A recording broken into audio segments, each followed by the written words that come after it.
નર્મદા જિલ્લાના ભાણોદર ગામના પ્રાથમિક શિક્ષક ઉત્પલભાઈ પટવારીએ પોતે વૃક્ષ પ્રેમી, પક્ષી પ્રેમી અને પર્યાવરણ પ્રેમી હોવાને નાતે અત્યાર સુધીમાં 1.5 લાખથી વધુ વૃક્ષો વાવીને પોતાની જમીનમાં સુંદર મજાનો વનવગડો તૈયાર કર્યો છે।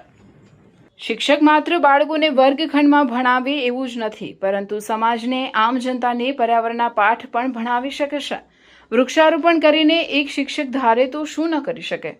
આ કહેવતને સાર્થક કરી છે નર્મદાના ભાણોદરા ગામના પ્રાથમિક શિક્ષક ઉત્પલભાઈ પટવારીએ।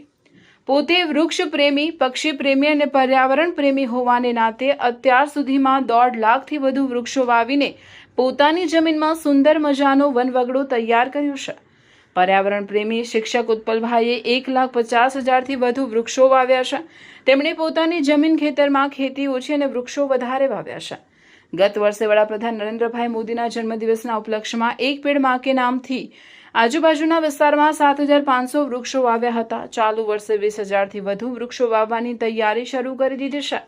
પર્યાવરણની જાળવણી કરવા માટે, વધુ વરસાદ લાવવા માટે, ઓક્સિજન મેળવવા માટે વૃક્ષો જ એકમાત્ર ઉપાય છે।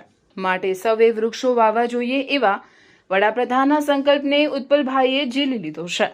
પોતાની જમીનમાં પક્ષીઓને રહેઠાણ મળે, પક્ષીઓને ખોરાક મળે તે માટે ખાસ સૌથી વધારે ફળાઉ વૃક્ષો વાવ્યા છે, જેનાથી પક્ષીઓ આકર્ષાય છે। ખાસ કરીને આંબા, ચીકુ, સીતાફળ, લીચી, નારિયેળી, દેશી બદામ, ચેરી, દાડમ, સિંગાપુરી ચેરી, ગોરસાંબલી જે પક્ષીઓને ખૂબ ભાવે છે। વડના ટેટા લાગ્યા છે। હડિયલ નામનું દુર્લભ પક્ષી, રાખોડી કલરના ચિલોતરા પણ અહીં આવતા થયા છે। અહીં આજુબાજુના વિસ્તારમાં મોર સહિત 3,000થી વધુ પક્ષીઓ રહેઠાણ કરતા થયા છે। પક્ષીઓ પોતાના માળા પણ બનાવે છે। અહીં ભાણોદરા ગામમાં પોતાની જમીનમાં સરસ મજાનો વનવગડો તૈયાર કર્યો છે, જેમાં 1.5 લાખથી વધુ વૃક્ષો ઉગેલા દેખાય છે। પક્ષીઓને ખોરાક મળી રહે તે માટે તેમણે 3,000થી વધુ અસંખ્ય ફળાઉ વૃક્ષો વાવ્યા છે। દર વર્ષે વૃક્ષો વાવવાની સંખ્યા વધતી જાય છે। આ વર્ષે પણ 2,000થી વધુ વૃક્ષો વાવવાની શરૂઆત કરી દીધી છે। હાલ નર્મદામાં વરસાદ ખેંચાયો છે, તેથી જ્યાં પાણી આપી શકાય તેવી જગ્યાએ વૃક્ષારોપણ શરૂ કરી દીધું છે। આ વર્ષે 20,000થી વધુ વાવવાનો લક્ષ્યાંક છે। ઉત્પલભાઈએ વડાપ્રધાન મોદી અને ગૃહમંત્રી અમિત શાહના સંકલ્પને દોહરાવતા અપીલ કરી છે કે તમે પણ વધુ વૃક્ષો વાવો અને આપણા ગામને, આપણા જિલ્લાને, ગુજરાતને અને ભારતને હરિયાળી બનાવીએ। વૃક્ષો આપણા મિત્રો છે, આનાથી પર્યાવરણનું સંરક્ષણ થાય છે, તેથી આપણે પર્યાવરણને બચાવી શકીએ।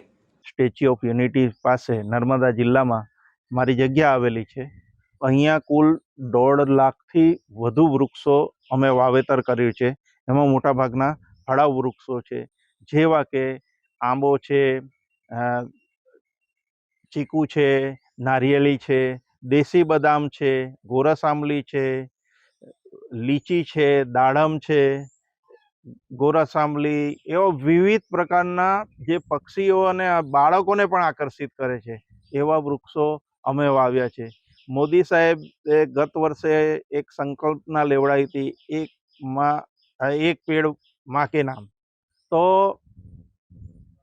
આ સંદર્ભને ધ્યાનમાં રાખી ગત વર્ષે અમે 7500 વૃક્ષો મોદી સાહેબના જન્મદિવસે વાવ્યા હતા આટલા વિસ્તારમાં, અને આ વર્ષે પણ 20,000 જેટલા વૃક્ષો અમે વાવવા જઈ રહ્યા છે। હમણાં વરસાદ ઓછો છે, પણ જ્યાં પાણી અપાઈ શકાય છે તેવી જગ્યાએ તો અમે હમણાં હાલમાં વૃક્ષો વાવીએ છે। વરસાદ આવશે ત્યારે 20,000થી ઉપર વૃક્ષો વાવવાની સંકલ્પના છે। ચાલે ભારત ભરોસોની સવારી એક્ટિવાની સાથે, દરેક પરિવારની ફેવરેટ અને ઘર ઘરની ઓળખ એટલે સ્કૂટર બોલે તો હોન્ડા એક્ટિવા।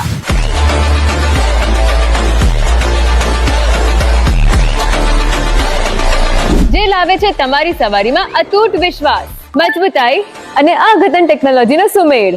મજબૂત મેટલ બોડી જે વર્ષો સુધી સાથ નિભાવશે, અદ્યતન ટેકનોલોજી જે સ્મૂથ અને સ્માર્ટ રાઇડિંગ એક્સપિરિયન્સ આપશે, વિશ્વાસુ પરફોર્મન્સ એટલે શાનદાર માઇલેજ અને પાવર। નવી હોન્ડા એક્ટિવા 110 અને 125 માં છે smart TFT screen, Honda road sync app અને સ્માર્ટ કી ટેકનોલોજી। એક્ટિવાની રેન્જ શરૂ થાય છે માત્ર 75,000થી અને ડાઉન પેમેન્ટ ફક્ત 5,100થી। આ ઉપરાંત તમને મળશે બેસ્ટ રીસેલ વેલ્યુ। વર્ષ બદલાશે પણ એક્ટિવાનો ભરોસો અને તેની કિંમત ક્યારે નહીં ઘટે। Navsarjan Honda, college road, Panchbhati, Zadeshwar. Mansi Honda, Gadkhol, GIDC city.